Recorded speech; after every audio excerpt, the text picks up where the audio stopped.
All right, welcome everyone to Helicon West. Tonight, our topic will be speculative nonfiction. Also, my name is Jay, and I will be your MC this evening. Our mission statement is this. Our Helicon West writing workshops are a live reading series that brings published local writers to read and write alongside community members in an open, uncensored forum. In order to promote the voice of every community member and democratic ideals, we honor all levels of skill, ability, and craft. We invite and celebrate aspiring writers from every walk of life to find and share their voices with us. We are committed to the causes of inclusion, accessibility, and representation in our writing community. Helicon West operates on the territory of the northwestern band of the Shoshone Nation, whose people have been living, working, and residing on this land from time immemorial. We acknowledge that these lands carry the stories of these nations and their struggles for survival and identity. We recognize elders past and present as peoples who have cared for and continue to care for the land. In offering this land acknowledgement, we affirm Indigenous self-governance history, experiences, and resiliency of the Native people who are still here today. I would like to thank our sponsors, the Logan Library, Sugar House Review, the Utah Humanities, and our founder and matron saint, Star Coolbrook. If you would like to read during the open mic portion of our event, please find our sign-up sheet near the beverages. After our featured readers, we will get as far down as the list permits. Each reader will have up to 7 minutes of time to read for us. After 7 minutes, they will be politely clapped off. All of our Helicon West events are recorded and then posted to our Helicon West YouTube channel. If you do not wish to be recorded but would like to read during the open mic, please make a note by your name when you sign up so we can turn off the camera during your turn. At our workshops, we will start with a brief craft presentation, after which we will be provided with a writing prompt. Together, we will write for 35 minutes, in which you are welcome to write in response to the prompt or work on your own writing projects. We will finish the evening with our open mic reading.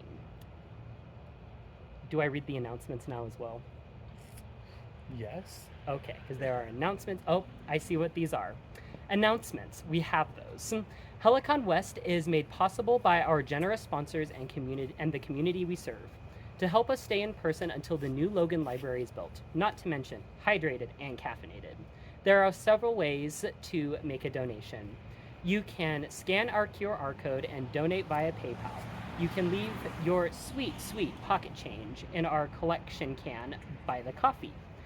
Help us continue to bring free literary events to our community. If something moves you or if the coffee revives you, if you got a great date out of tonight, consider leaving a tip to help keep a good theme going. All right, tonight, USU alum Kyler Tolman will be giving a craft talk on speculative nonfiction, a niche subgenre of creative nonfiction. And let me tell you, Kyler is just the one to do it. You can even read one of his award-winning speculative nonfiction essays in the latest issue of Sync Hollow. And without further ado, the floor is yours. Thank you, Jay. All right, well, hello everyone. Like Drew said, my name is Kyler. I know a lot of you, but I'm still gonna talk about myself for just a minute anyway, in case you don't know who I am. So I was actually last semester the very first intern for Helicon West, so I've spent a lot of time here, written a lot of interviews, done a lot of things here, so Helicon has a very special place in my heart, so I'm very excited to be here today to lead this craft discussion. I just recently returned from a 4-week intensive publishing course at New York University for their Summer Publishing Institute, learning about the book publishing process, about digital media brands. So if you have any questions about those sorts of things, I am also more than happy to talk about that a little bit later. As Jay said, I am an alum from USU. I just graduated with degrees in English and in biology. And I worked a lot with the creative writing department, which is where I started to develop these, my skills in the genre anyway, and my interest in speculative nonfiction writing.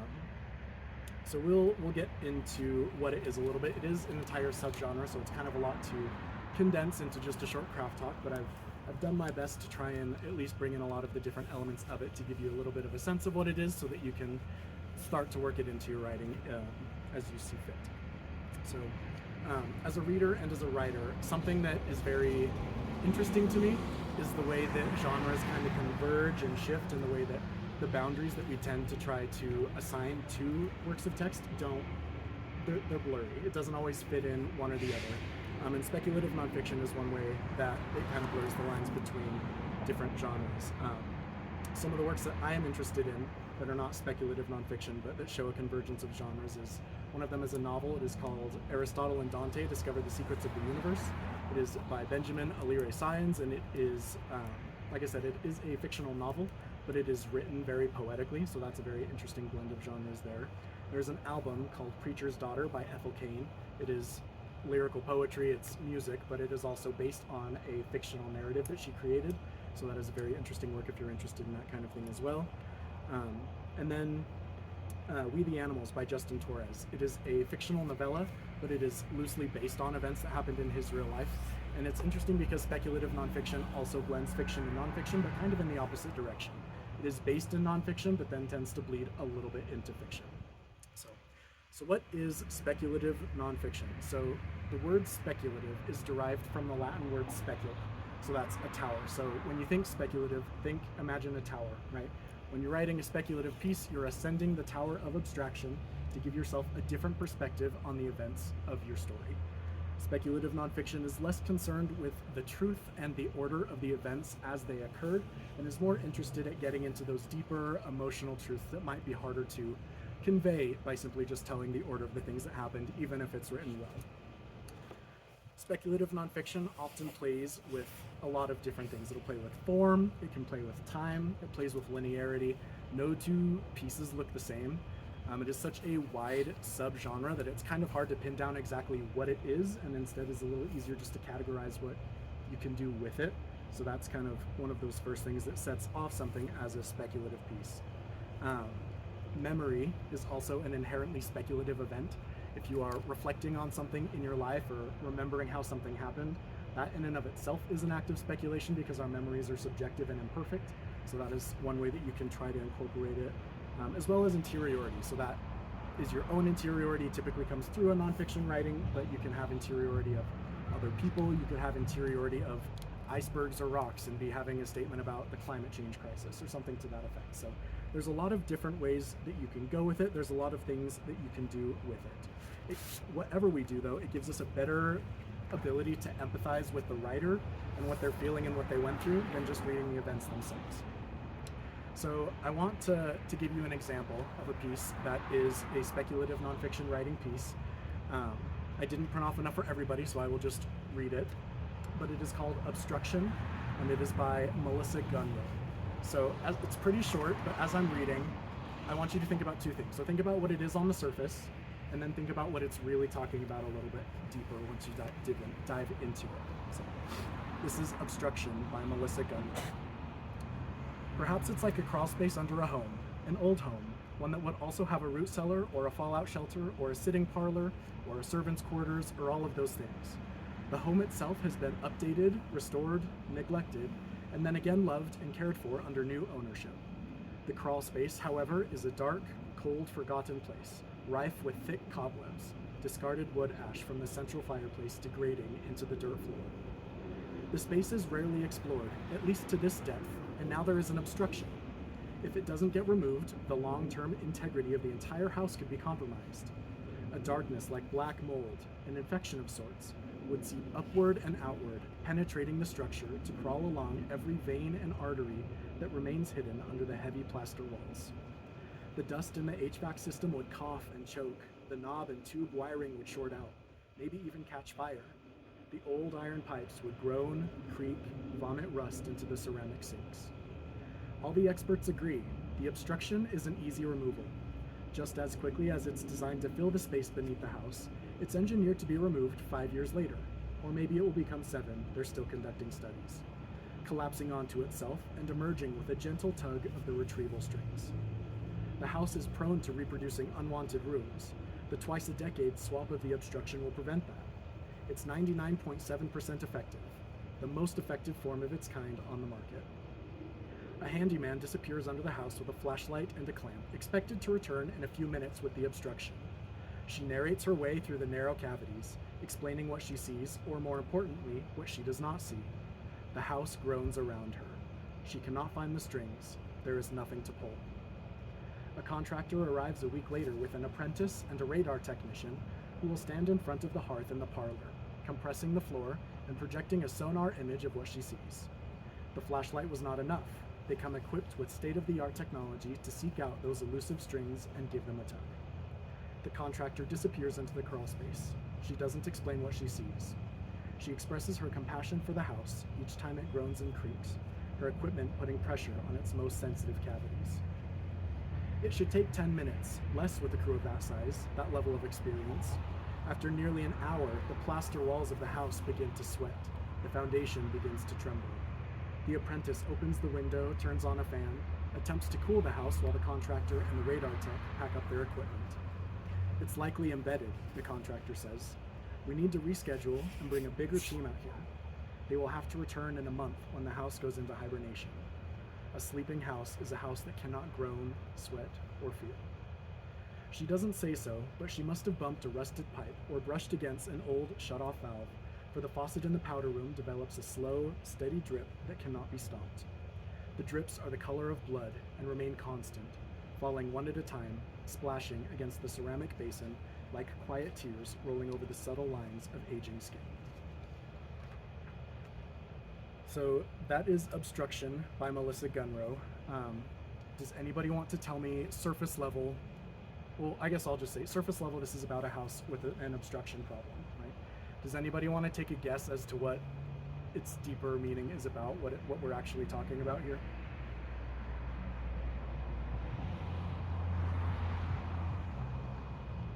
Is there a right answer to this? There is, but you know, we can. So Someone's We'll body. be graded on it. yeah, Birth yep, control. exactly. So the house is the author, right? So by the end of it especially, we can tell we're not actually talking about a house. We're talking about a person who's gone through something traumatizing. So there's some things that stuck out to me that really highlight this, but there's veins and arteries in the house that vomits as well.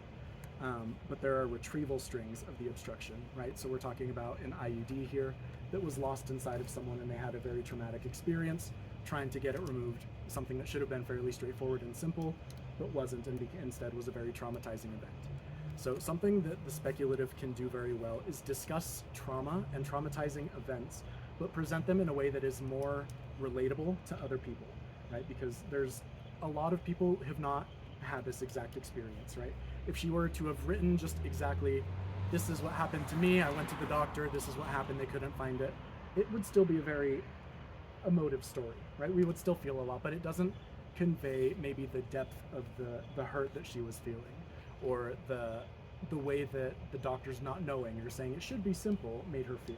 So using the speculative form here, and this entire piece is in the speculative because it's essentially an extended metaphor, the entire thing helps us understand, those that haven't had that experience, it helps us dig a little bit deeper to understand maybe more of the theme that she was trying to convey in it. So that is one example of speculative nonfiction in a way that it really drives home that emotional intensity in a piece of work.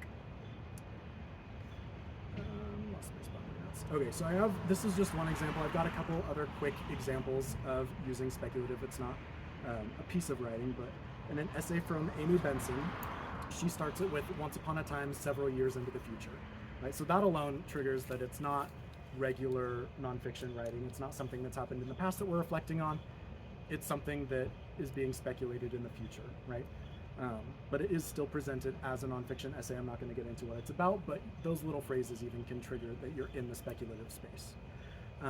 Beth Nguyen, in her essay, she was born in Vietnam but was brought here with her father, but her mother was left behind in Vietnam, and she uses the speculative space to imagine perhaps what her mom's experience was like given her experiences as a mother herself.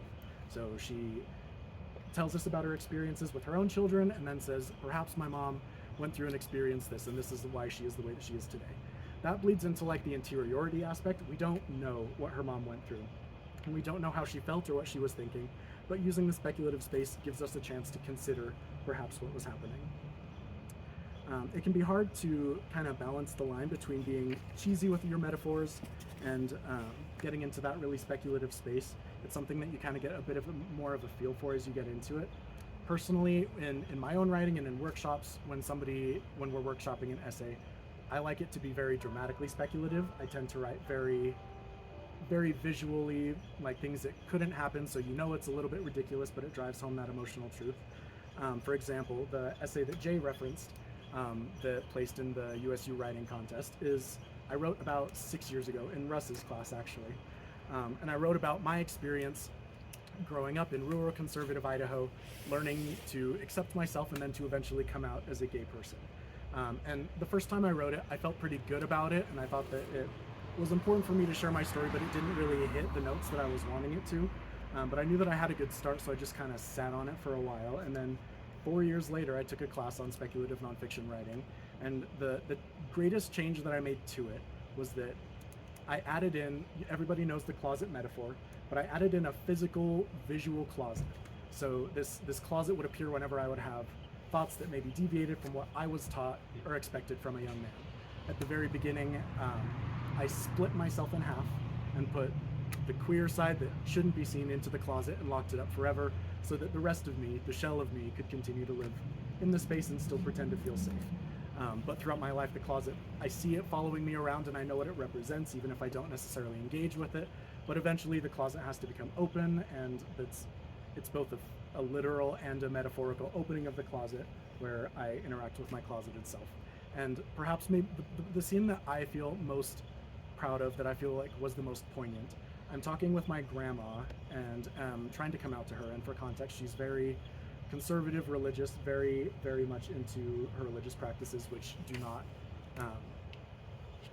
they're not okay with homosexuality.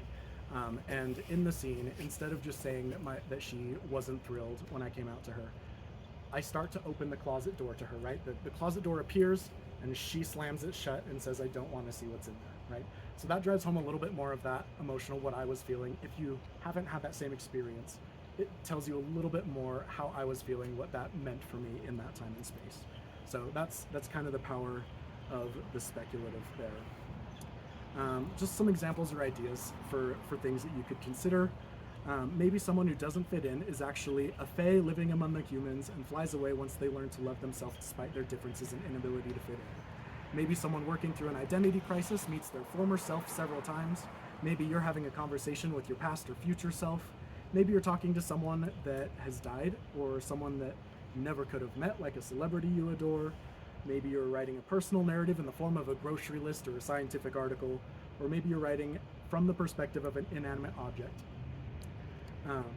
There's so many ways that you can employ the speculative, and it doesn't have to be an entire form piece like this. I tried to give a couple of examples that show you can just use it as a tool to enhance the writing that you already have. Often the first step is just to take a piece of nonfiction writing you've already created and then find ways to add in little elements to make it a little bit more rich and impactful. I tend, like I said before, I tend to appreciate the pieces that really dramatically dive into it, but knowing how to just sparkle elements of it into your writing makes your work that much stronger as a writer, and it can be some of the most rewarding and original work that you do. So, thank you. That is my craft talk. And before we get into the writing portion, I would love to answer any questions if anybody has a question. And if nobody has questions, that's all right. Yeah. Are we allowed? Yeah. That Absolutely. so, my question is, so I remember having lots of these conversations where nonfiction writers were getting in trouble. Yeah. Well, I think what they were doing was speculative nonfiction, but they didn't call it out. And I feel like there's a much people more open of this type of writing now, so they might not be as But what do you think about how open a writer should be with speculative? So like John D'Agata, James Fray. James Fray comes to mind. Yeah. I think that's a good question, and I think just being transparent about what it is, if it's a more subtle approach, or making it so ridiculous that like the events themselves as you portray them feel true, but the element that adds to it is clearly contrived.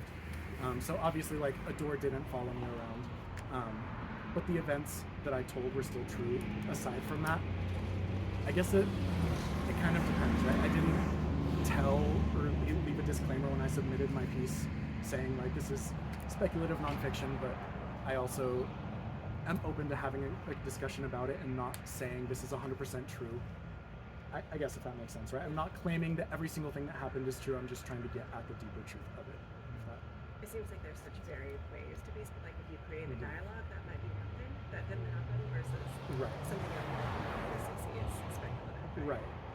And with the subtle things, some of it, I don't know how much it matters, right? Dialogue, especially in like memory, we all assume that you're making it up, but you get the gist of it. And I think that that's at least the way that I approach reading nonfiction, is that the gist of it is true, and whether or not the events happened exactly as they happened is a little bit less significant.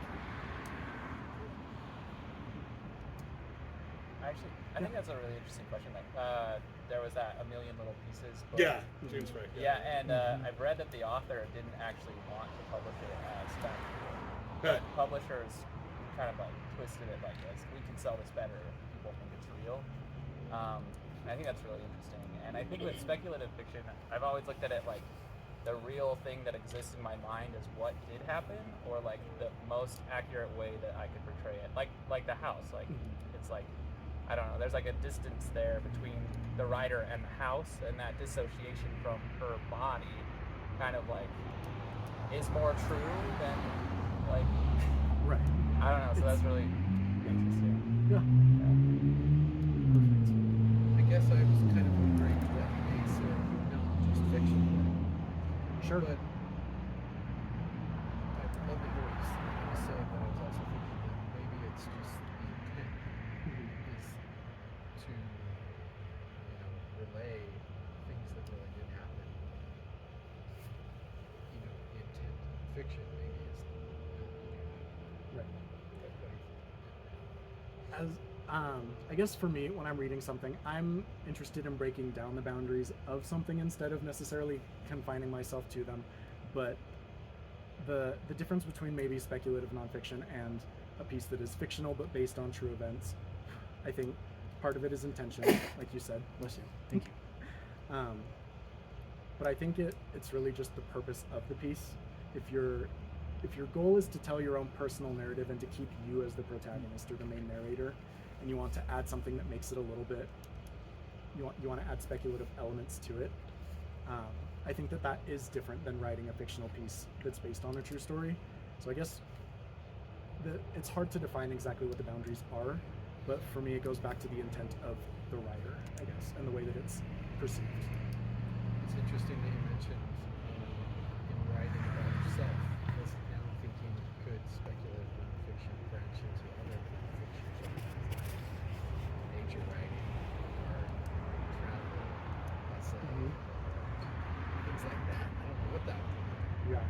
No, it's really interesting. It's pretty niche and fairly new to have like a name for it. It's a thing that's happened for a while, but it's kind of exciting to be out here writing some of it as it's kind of taking shape. All right, so I have some prompts. I don't remember how many I printed off, so we may have to share. But I will read them off, and then actually I'm gonna hand this to you, Jay, if you want to pass those around a bit. So I've broken it down into kind of two different ways that you can approach this, because it's kind of intimidating to approach it if you've never tried it before. So the first way is try to incorporate elements of speculative nonfiction into a previously written piece. So there's 3 prompts with that. So take a nonfiction essay you've written before and try to incorporate elements of the speculative into it. We talked about a few different ways that you can do it.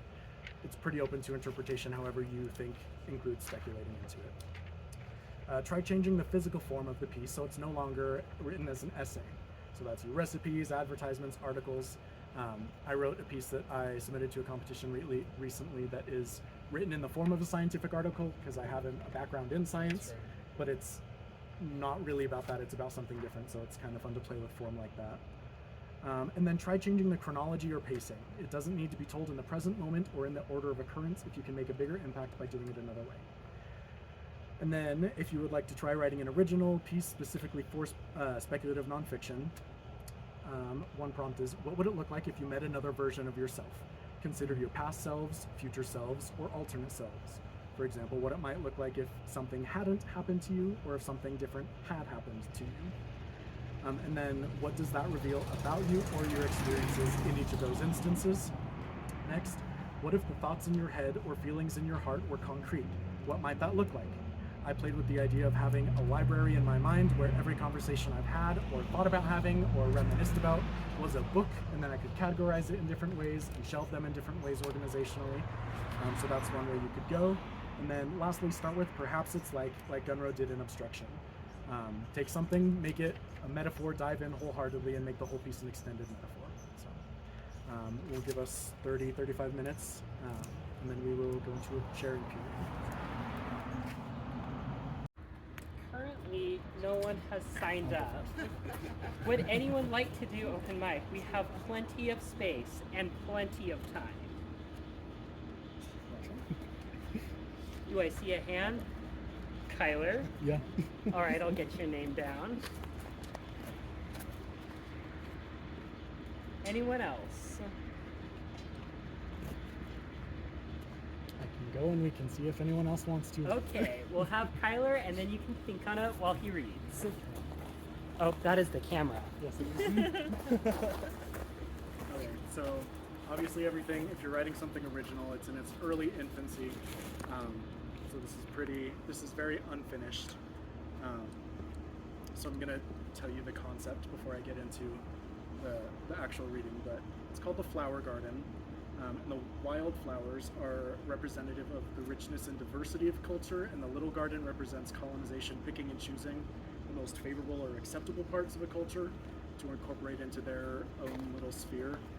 The garden, though, is only made of fairly related flowers and is not biologically diverse enough to sustain and encourage abundance of life. This was inspired, the sun is very bright. This was inspired in part by R.F. Kuang and all of her writings, so if you haven't read it, read like Yellowface and Battle, those I highly, highly recommend them. But anyway, that's the concept I'm working with. So this is the beginning of the flower garden. Perhaps it's like a flower garden, the prettiest flower garden in the neighborhood, in which the most vibrant daffodils and tulips and snapdragons bloom in a carefully maintained rainbow kaleidoscope. The neighbors always compliment the gardener on her impeccable garden, and she smiles, wiping the earth from her calloused hands and her patched jeans, proud of her work.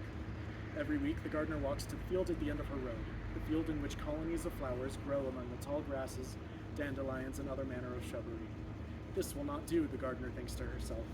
There are such beautiful flowers here, surrounded by such ugly weeds. I should take this flower and add it to my garden where it can be surrounded by other beautiful flowers. So she delicately uproots the most pristine specimens, tossing the other flora aside to claim her prize. She plants the flower in her garden, but the flowers do not always survive the transplant process. This one will be a gorgeous addition to my hyacinths, she thinks to herself, and the neighbors will all come by to see it blossom. The thing about the gardener's flower garden is that it is made up of only the beautiful flowers, the chaff left in the wild, untamed field. The chaff left in the wild, untamed field. For a community of flowers to blossom and provide abundance, they need to be surrounded by other flowers for cross-pollination. A monolithic community of plants cannot remain healthy and sustain itself. The weeds the gardener so despises are what keeps the field so rich and plentiful. Taking a single flower from its rich environment could condemn it to a slow death of malnutrition and isolation. So there will be more to it, but that's where most things are.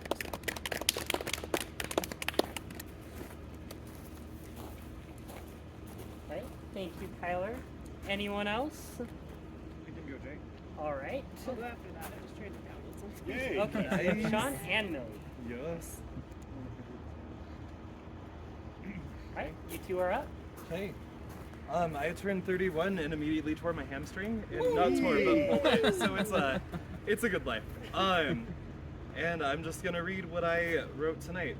So Cheryl Strayed writes about our ghost ship lives, those massively life-altering choices that would cause our lives to take on massively different shapes. Like choosing not to serve a mission at 19, skipping those 2 years of emotional abuse. I imagine moving into Pineview Apartments just west of the USU Spectrum.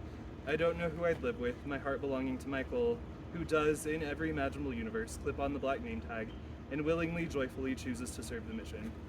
I am lost without him. I still add miles to the family car, blasting Taylor Swift Enchanted, screaming along, but I drive the Utah highways, Paradise, Avon, Mendon, Benson, Newton, Lewiston, Cove. I collect these small towns, these provincial highways, and I pack them around the dull and acute gap that is Michael. who writes me disappointed letter after disappointed letter about how I have chosen to shirk my priesthood duties. But I have made up my mind, younger than I otherwise would have, and I am prepared to let him go. I carry the summer evening in dripping swimming suits in the back of a Honda Civic, when my fingers brushed his bare torso on each curve of Logan Canyon, and I carry the days in his hometown of Rupert, when crushed together in the backseat of his brother's car, my leg hair met his, and I accept 4 years ahead of schedule that this longing and loneliness, this yearning is more eternal than any dogma I would have taught and clung to if I built myself around Michael, and so I let it go. This ghost ship carries me to the apartment door of a music major, a pianist with 2 long hair, and a sense of humor that is charming and that embarrasses me in front of my parents. I know my fixed truth, like Michael always choosing his mission. I am a parental disappointment. In their eyes, a defective product who somehow missed all of the genes they wanted to pass on: heterosexuality, Mormonism, capitalism. But on this ghost ship, maybe I grow to be okay with that. I study Marxism in my undergraduate, Taoism too. I sip beer and coffee, smoke weed. I kiss a lot of men. I let myself get caught up in every one of them because I am too afraid that I am a solitary universe, that no one else out there can understand me in the ways I crave, in the ways I've been taught that Jesus supposedly understands us all. With each new man, each new hand, new shoulder to lay my head on, I discover that I am okay, beyond okay. And that's as far as I got.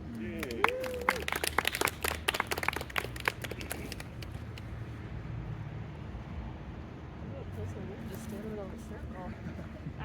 So the prompts were really useful, and I did write something, but I think it's gonna be a prose poem, so I need to figure out its shape before I read it. But this is a poem I wrote recently, so I'll read this one. Okay, it's called Elementary. My science fair projects were simple and miraculous to me. My father taught me to float a needle on water, to change a carnation's white petals with the same food coloring my mother used to dye frosting. After school, I collected rocks, identified them with school words: igneous, metamorphic, sedimentary. One large blue-green stone I named Greenie. My mother told me she had a pet rock as a girl. She had a cardboard carrier to house it. But what did you want to be? I asked her over and over. I wanted to be a mother. I don't know. I didn't want to be anything. Maybe a counselor. This satisfied me. Once I received a letter I wrote to myself in the 4th grade. My teacher mailed it to me when I graduated high school. My child writing is strange and familiar, telling me what to do, like a tiny mother. One of the first stories I wrote was about a girl who loved rocks. The story called them pebbles. She traveled to Arizona to look at pebbles, and she found a good pebble, and she put it in her pocket. The story ended in that pocket. I am what I chose to be.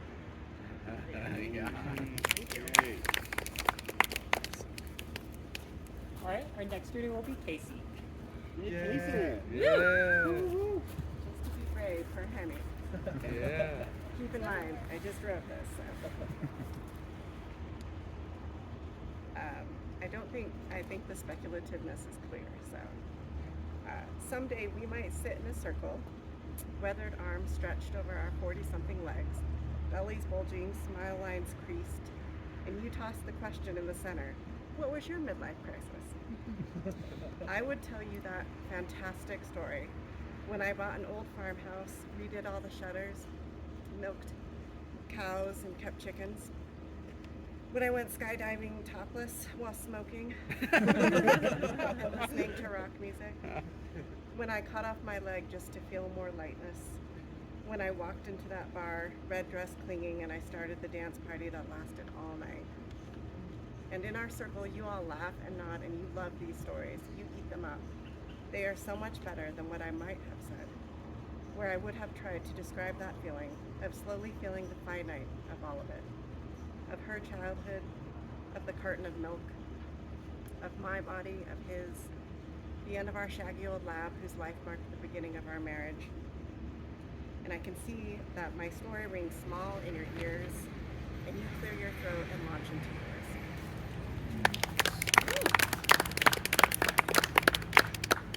All right, thank you, Casey. We've still got 30 more minutes. Would anyone else like to read? I can't do 30 minutes, but I can get it done. Okay. You're up, Tim. Oh, shit. Turn the camera off, please. Tyler. Tim. Anyone else? All right then. I'll read mine. Oh, you got it. Can we keep that off? Thank you, Zachary. Last call. Anyone else? All right, I think we'll go ahead and end it there then. Thank you everyone for coming, and thank you, Kyler, for the amazing craft talk. Sean, do we have any other announcements before we wrap up? 2 weeks from today, Dana Patterson will be here, but not here. We'll be at the USU Amphitheater. If you don't know Dana Patterson, she's incredible. She's coming from Bellingham, which is really exciting. She used to run Sultry and Lyre, but now Millie does that. It'll be a really good night. Alrighty. Yeah, Is she reading? she's reading. Okay.